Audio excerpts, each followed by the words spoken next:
Hello everyone, my name is Macsen. Welcome to my Galactic Civilizations 3 first look video. So this video may actually turn into a full Let's Play series, but before I go into details about that, I should let you know what type of game Gal Civ 3 is, for those of you who don't know. So Galactic Civilizations 3 is a turn-based, space-based strategy game. It's a 4X game, so it's much like the Civilization series or Endless Space, for example. It's made by Stardock and it's currently in beta.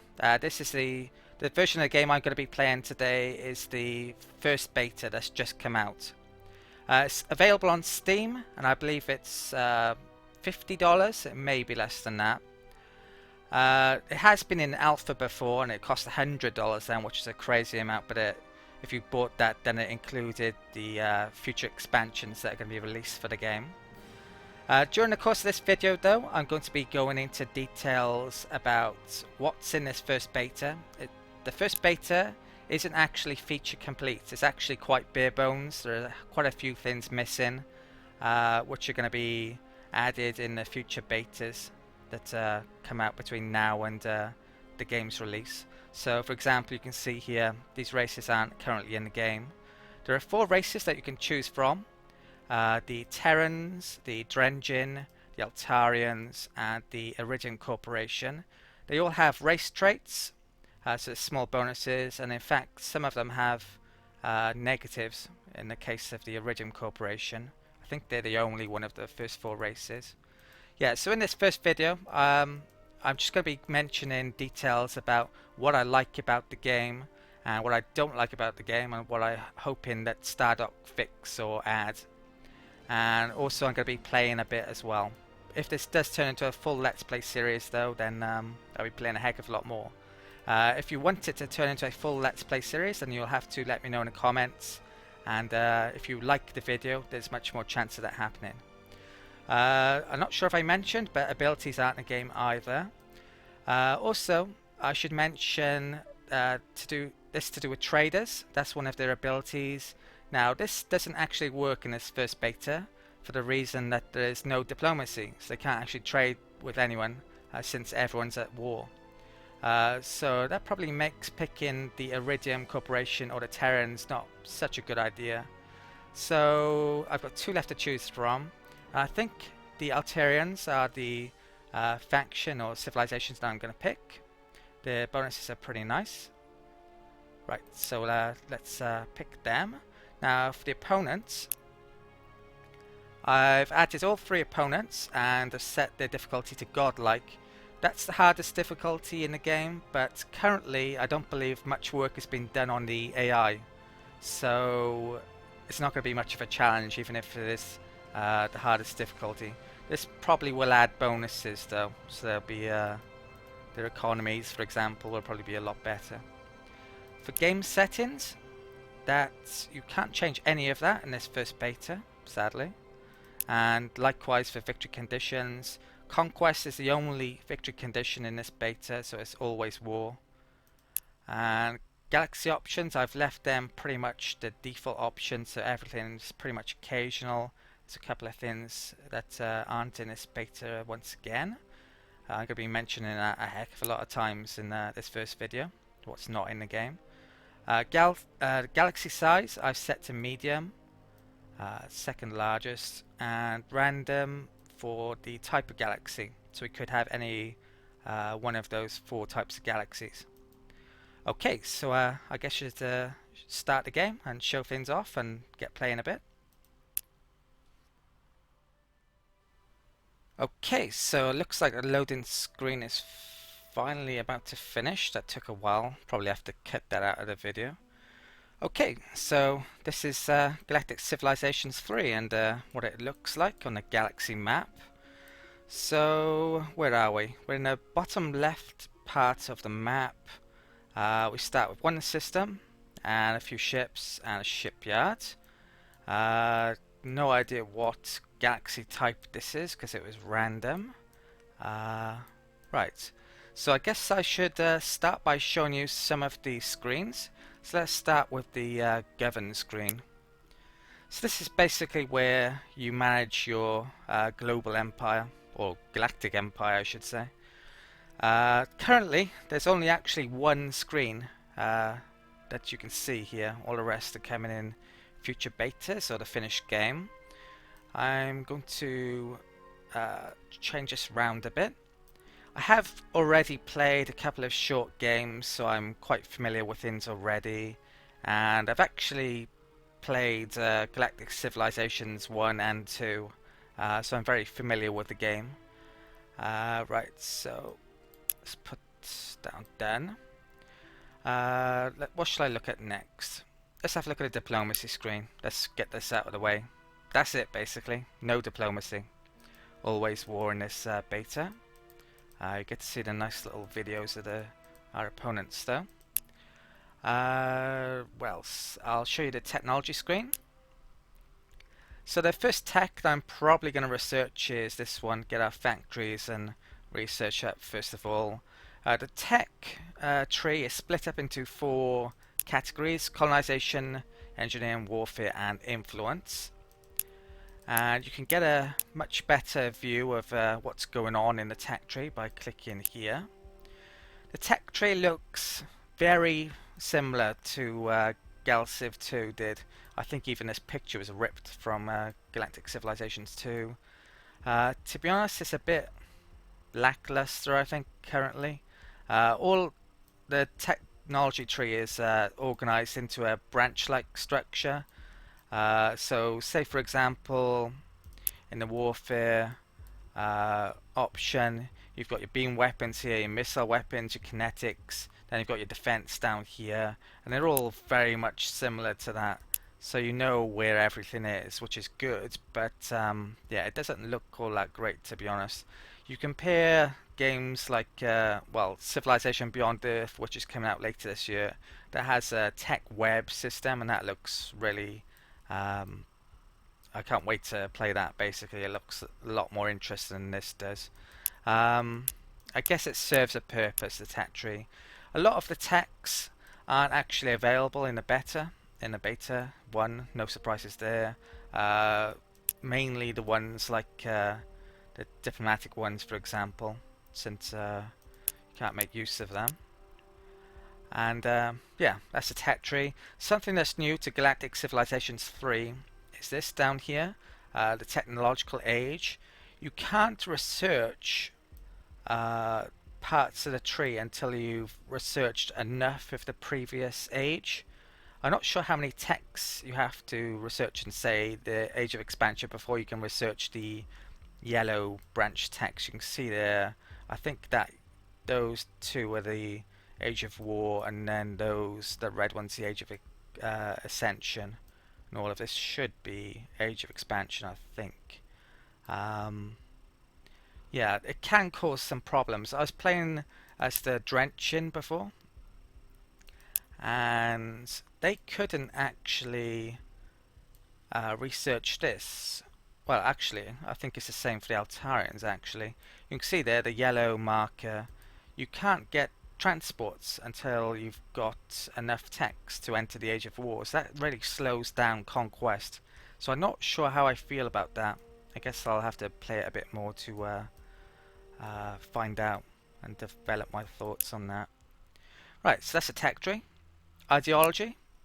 Now, you'll be quite... well, if you've played Civilization 5, this will be relatively familiar to you. It's very much like a social policy system.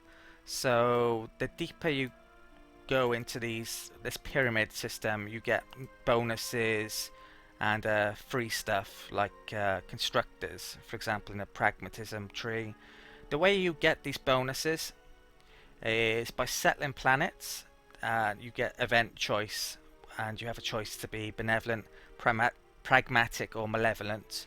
Or I believe in the finished game you'll have events as well, where you can make choices, but I don't believe that's in this first beta. The screen could definitely do with looking a lot nicer. It's pretty crap so far. Stardock actually do updates on the current version of the game on Twitch TV, and I think they've mentioned they're going to redo their screen on one of those videos. Yeah, it definitely needs doing again. Right, so what screen have I got left up here? Designer. Now, as I was mentioning about that Twitch videos that Stardock does, they spend most of their time actually in the designer screen. This is probably the most finished part of the game in the beta. Some people love this, some people aren't that bothered with it. You can basically create your own ships and add all new different parts on it. I'm in the camp of not really caring that much about designing my own ships. Basically, I just stick my weapons and range things on in defense and leave the normal ship designs as they are, pretty much. But some people like to create huge, massive ships, or really, I don't know. There's a ton of people who make Starship Enterprise type ships, and that you can be extremely creative with this if you're so inclined. You can add all different bits. Every single faction gets their own ship types and their own bits as well. You can even rotate things, I think, or animate them. I haven't actually tried this yet. But yeah, you can do all sorts of things here. Right, so that's the ship designer screen. Now I guess I should get playing a bit. So let's take a look at our capital. Altarian start with Altarian capital. I like the graphics for the planets. They've done a pretty good job of this, I think. I'm not so fond of the texture here. I think that could be a higher texture, definitely. So we start with a planet class of 10, which I believe most races start with. So you've basically got 10 tiles. And if you're lucky, the planets that you have will have bonuses. You can see here we have one here. Planet Fall. The original scouts to set foot on this will settle there, or found planetfall there. So you can see that it gives small bonuses to your buildings. Your capital, that's your capital there. This gives adjacency bonuses. This is actually new to Galactic Civilizations 3. It wasn't in Gal Civ 2. Basically, this can give you, well, say you put a factory here, which is what I'm going to do. You see that symbol there saying 1? I think that basically means it's twice as good. And you can get more adjacency bonuses by doing that. So that's now 2. So that by doing this, your buildings can, well, it can most of the buildings, or almost all the buildings, are percentage based. Your actual raw production for manufacturing, research and wealth is based on your population. So you get much bigger percentage bonuses based on that raw amount. Also, your approval, that affects things as well. You can see the high approval bonuses there, affecting your growth, production and influence growth. So you want to keep high approval bonuses if you can. The way it currently works in Gal Civ 3, you can see it mentions planetary wealth.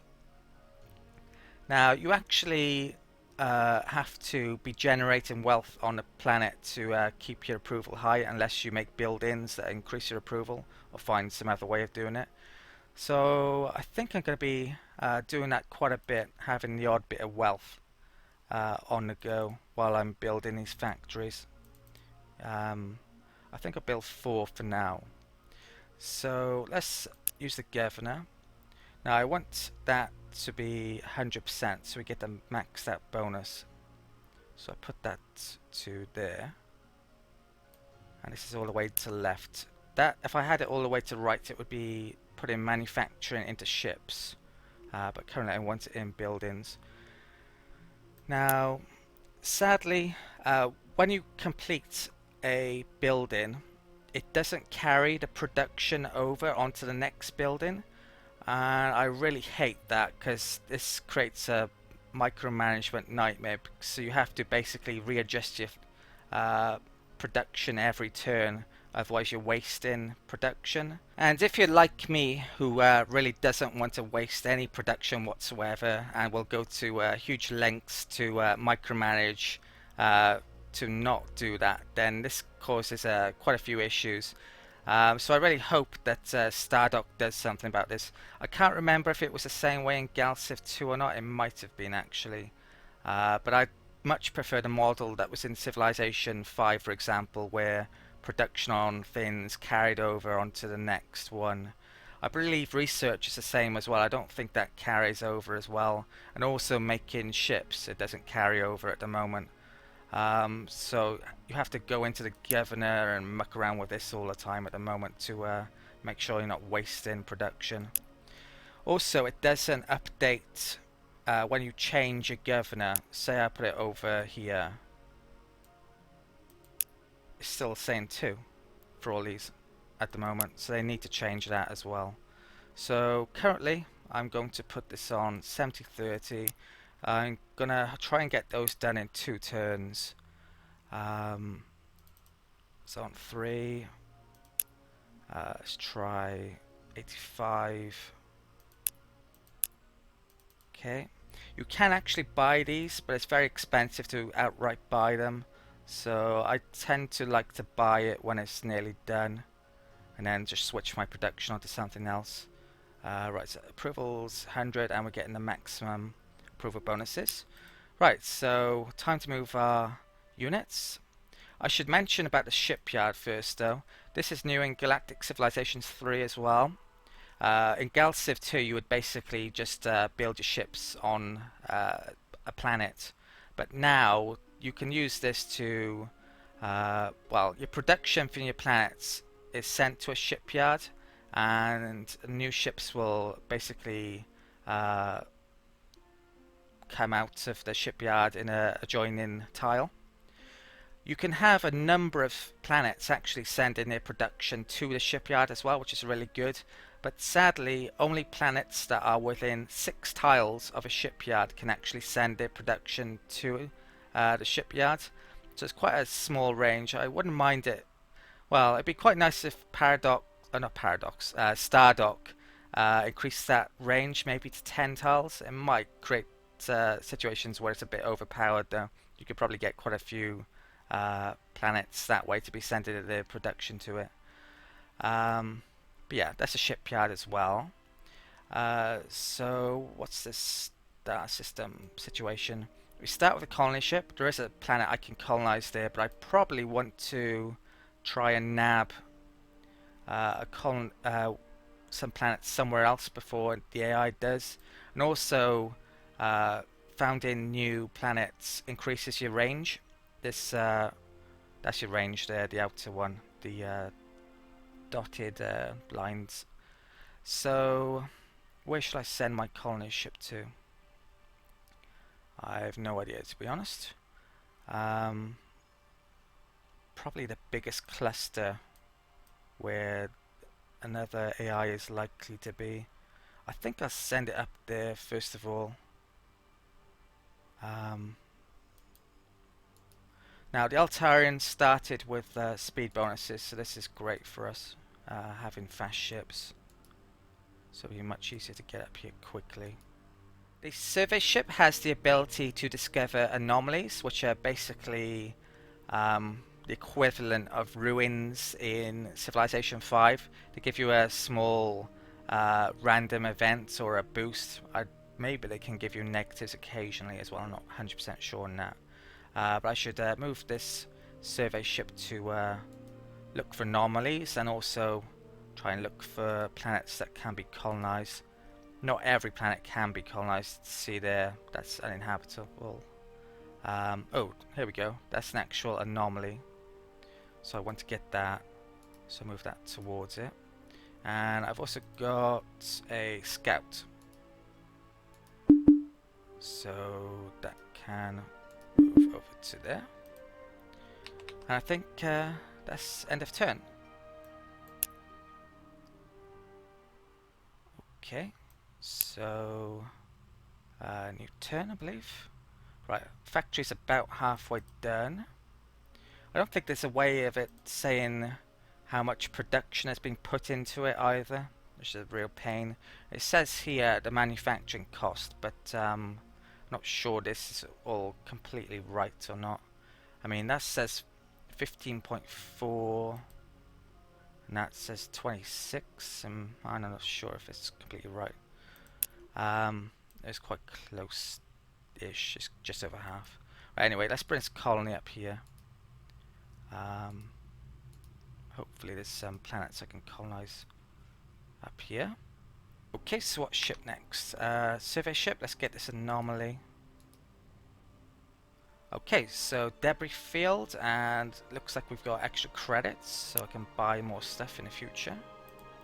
Where am I going to now? I think I'll come down here, more south, try and find out what's there. Another gas giant, sadly. The first couple of short games I played, I lowered the settings for how many colonizable planets there were. And in the medium and large size galaxies that I played, there was like next to no colonizable planets whatsoever in my near to my starting location. So I'm hoping that isn't the case here again. I'm not having much luck so far though. Okay. I think that's fine again. Right.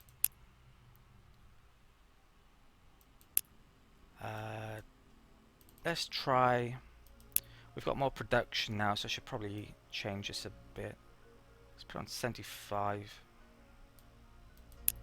Okay. 2 turns, still good. Right, colony ship. Now, when you're exploring around these stars, it seems to be. I've never seen a planet that's more than 3 tiles away from the actual star. So that's something to keep in mind when you're exploring. Doesn't look like there's going to be anything up there. Let's bring this over to there. And we can come down here. So 1, 2, 3, put it there. And no, still haven't found anything. Now that there, you can see it sparkling around it a bit. That's actually a black hole. I'm not sure if it's a bug or not that it's showing that sparkly bit or not, but yeah. Basically there's no planets that are going to be there, so it's pointless in sending a colony ship over there, or I'm not going to bother scouting over there quite yet. There's an anomaly up there which I want to get. Right, so let's end the turn. After I've got my factories up, I can start to think about making colony ships, I think. I've got to find some colonizable planets, though, really. If I can't find any colonizable planets, I'm going to have to create colony ships that have an increased range instead, I believe. I'll bring this over here, because current colony ship we've got can't reach. Well, that's its reach there, so and there aren't any colonizable planets within that range. I probably will bring it back to there to colonize as well. That increased our range a bit over here, but not much actually. That's one. Let's come down there a tiny bit more. Right, so there's not going to be anything there. Still need to get to that anomaly. Let's move to over here. Okay. That colony ship, I might as well bring up here then. I don't know, maybe I should bring it back now actually. Next turn.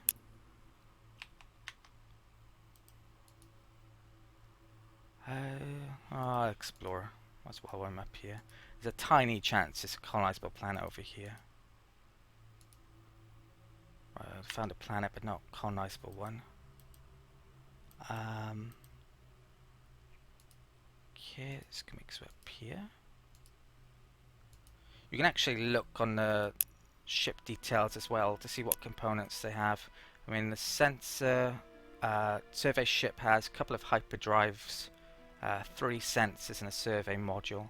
You can't actually make the ship at the beginning of the game. You have to research the tech to get survey modules. Okay, where am I sending this scout to now? Up here, I guess. And that can come off there. Okay, right next to her. Okay, that can come off here.